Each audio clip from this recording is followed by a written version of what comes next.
You'll never guess what the home inspector found in this basement. That's because no one can see it. The buyer of this home actually had a radon test done along with her home inspection. And unfortunately, that test result came back showing levels of radon that were 5 to 8 times higher than the EPA recommended level before it needs to be mitigated. Now, radon is always around us, but inside of a home, it can build up and has some serious potential harmful side effects. But let's go take a look at what the mitigation process looks like when you do have high levels of radon in the home.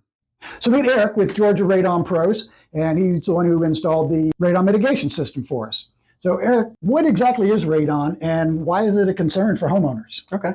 Radon is a noble gas. So the reason why it's very concerning is because as it's breaking down and it's in the ground there, it's seeping up with pressure.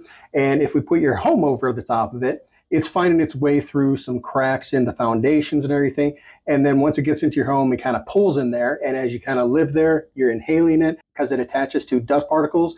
And what happens is the dust particles get into your lungs, it attaches to the mucous membrane on your lungs, it starts mutating your lung, and that's where it could cause lung cancer.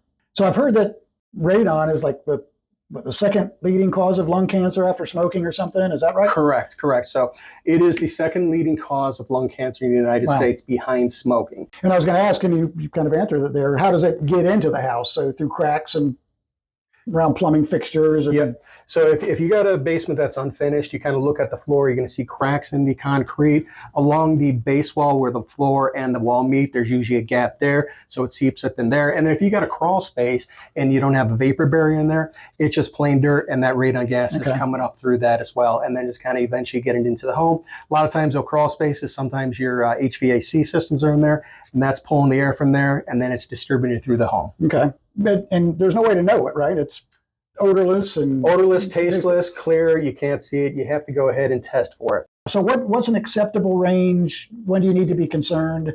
We measured at 22 picocuries per liter. That's how they measure the radon gas in your home. And according to the EPA, anything that's above 2 picocuries per liter should be looked at or should considered to go ahead and mitigate.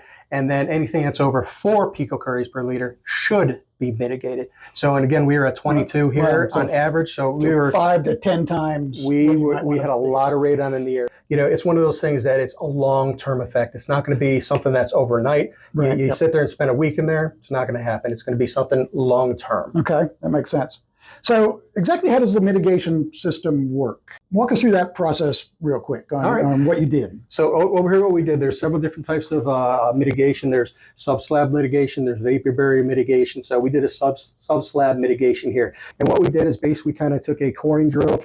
We drilled a hole into the floor right here. As we kind of hook this pipe up here, we got a fan on the outside, which creates negative pressure, which is drawing up all the air from underneath the slab right here where the radon is coming over here, pulling, and then being sucked out all the way, vented out on the outside where our radon fan is running right now. So after it's mitigated, is there a certain amount of time that you should test it every 6 months or every 2 years or something? What's the recommendation there? So I do have to tell you this, there is no safe levels of radon, especially if you've got, chronic health issues. Okay. If we measured outside in the just in the yard, the average is going to be about 0.4 picocurie. So you're always exposed to radon. Right. It's just different varying levels. Every homeowner should test their radon levels every 2 years. Okay, awesome. And of course, you put this in a good part of the day. But it's not and you're not destroying the house necessarily. You're basically No, I hope the homeowner's satisfied with everything you did here. So, I mean, very minimal. I treat everybody's home like it's my home. So. Awesome. Well, we really appreciate it. So absolutely. Appreciate you coming down to put the system in to get that radon level down and make it safe. And taking the time to talk to us about it. Absolutely. So, awesome. Thank you for having me. Well, if you have any questions, reach out. Be happy to help, and I can pass you on to Eric if you have some concerns about that. My name's Stewart. I sell real estate in the metro Atlanta area. And last time you bought a house, did you have a radon test done? Or when you buy your next house, do you think you'll have one done?